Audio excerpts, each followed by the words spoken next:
Izin, Ustaz. Assalamualaikum warahmatullahi wabarakatuh.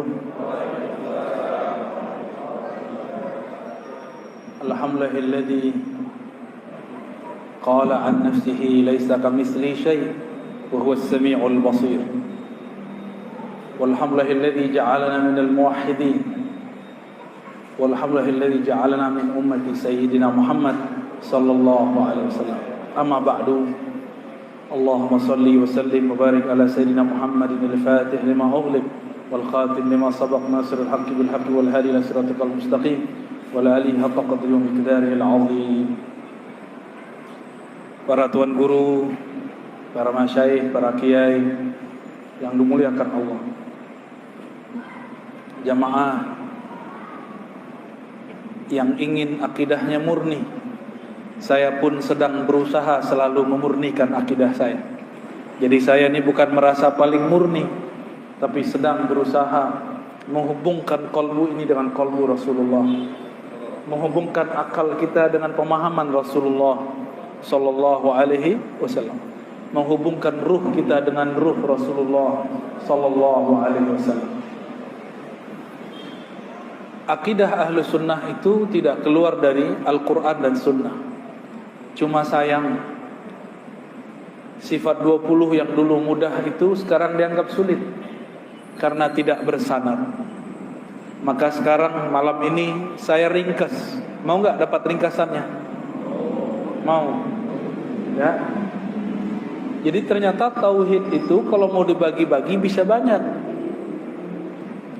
Kalau di kajian-kajian yang sudah direkam oleh kawan-kawan kita, saya pernah menjelaskan tauhid surat Al-Ikhlas, ada ahadiyah, ada samadiyah. Sekarang ada pembahasan tauhid yang barangkali jarang dibahas juga,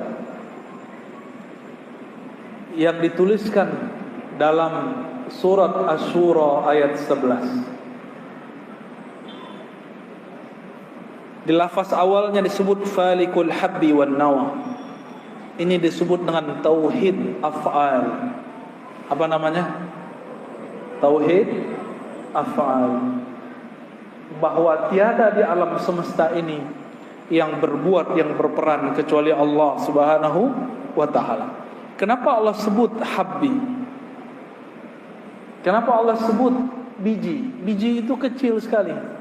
Jangankan kamu yang besar, biji kecil pun Allah yang mencipta. Biji kecil pun Allah lah Tuhannya. Tuhannya si biji adalah Allah. Apalagi tubuh ini. Ini disebut dengan tauhid af'al. Ini yang mudah ya. Kalau susah belajar sifat 20, saya kasih yang mudah. Ini yang mudahnya. Kita loncat langsung masuk tengahnya.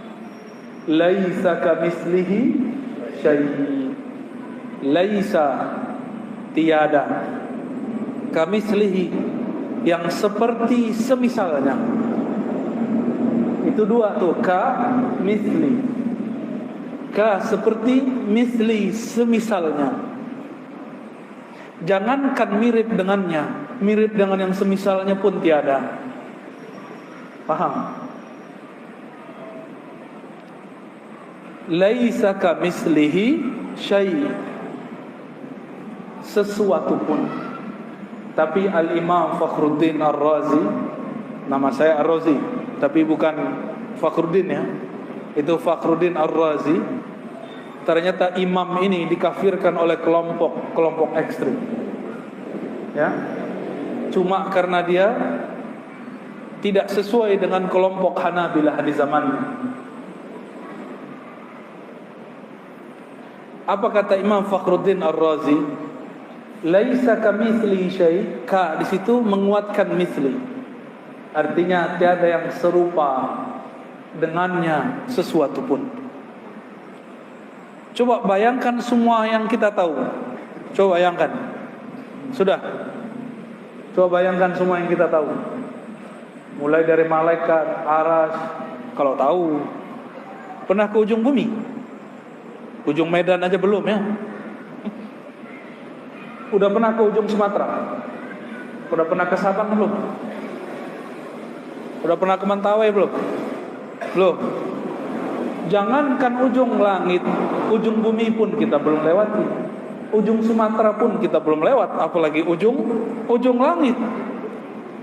Maka sungguh main-main jika ada orang membayangkan Allah bertempat di satu tempat. Laisa kamitsli syai', ini namanya tauhiduz zat. Apa namanya? Bahwa zat Allah itu sesuatu yang berbeda dengan segala sesuatu. Mahma tasawwarta bibalik fallahu bi khilafi dzalik. Apapun yang terbayang di dalam dirimu mengenai Allah, Allah berbeda dengan itu. Bayangkan apa saja, Allah beda dengan itu. Sebut istawa, terbayang sesuatu? Allah bersemayam di atas arsy, terbayang sesuatu? Allah bukan begitu. Disebutkan dalam surat Al-Fat, yadullah fawqa aydihim, tangan Allah di atas tangan mereka. Terbayang tangan? Allah bukan begitu. Paham? Ada hadis Nabi, yanzilu rabbuna, Allah turun setiap sepertiga malam terakhir. Terbayang sesuatu? Turun, terbayang apa? Dari atas ke bawah. Allah bukan seperti itu. Gampang gak akidahnya? Jadi gak perlu pakai takwil, gak perlu juga pakai tajsim, gak perlu ditakwil-takwil, diakal-akali, gak perlu juga diserupa-serupakan dengan jisim. Cukup katakan Allah beda dengan semua itu. Inilah penjelasan imam ahli hadis dulu, namanya Imam Al-Khattabi. Imam siapa? Al-Khattabi. Beliau ternyata pernah berinteraksi dengan murid-murid Imam Abul Hasan Al-Asy'ari, imam yang mensyarah pertama kali Sunan Abi Dawud, kitab hadis. Imam ahli hadis ini.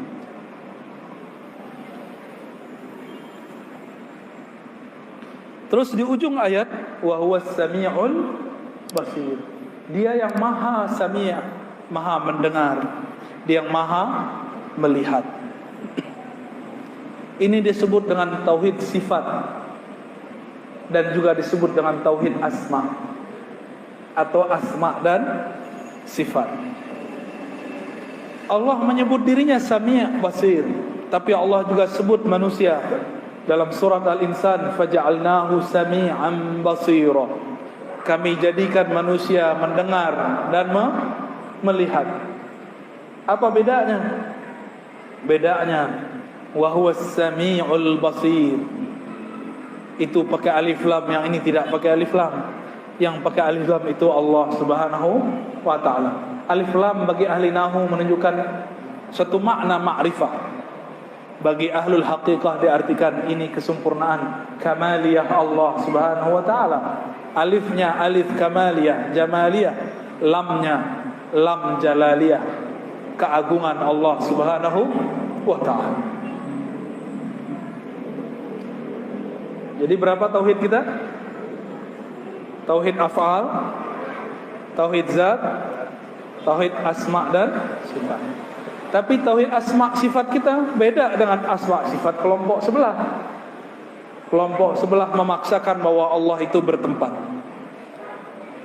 Kata imam dia, Allah jika turun sepertiga malam terakhir, dalam kitabnya Isbatun Nuzul, syarah Isbatun Nuzul, syarah hadis Isbatin Nuzul, kata dia, Allah jika turun dari aras, dia turun tanpa meninggalkan aras, tapi benar-benar turun, berpindah dari atas ke bawah, tapi aras tidak ditinggal. Pusing kan? Itu namanya jam'u baina mutanaqidain, menggabungkan dua hal yang bertentangan. Turun dari atas ke bawah, kata dia. Benar, turun dari atas ke bawah. Tapi Allah tidak meninggalkan aras. Dia mencoba memikir-mikirkan zat Allah, maka dia mengatakan Allah nuzul dengan zatnya. Padahal Nabi, sahabat Nabi Ibnu Abbas, Ibnu Mas'ud mengatakan la tatafakkaru fi zatillah.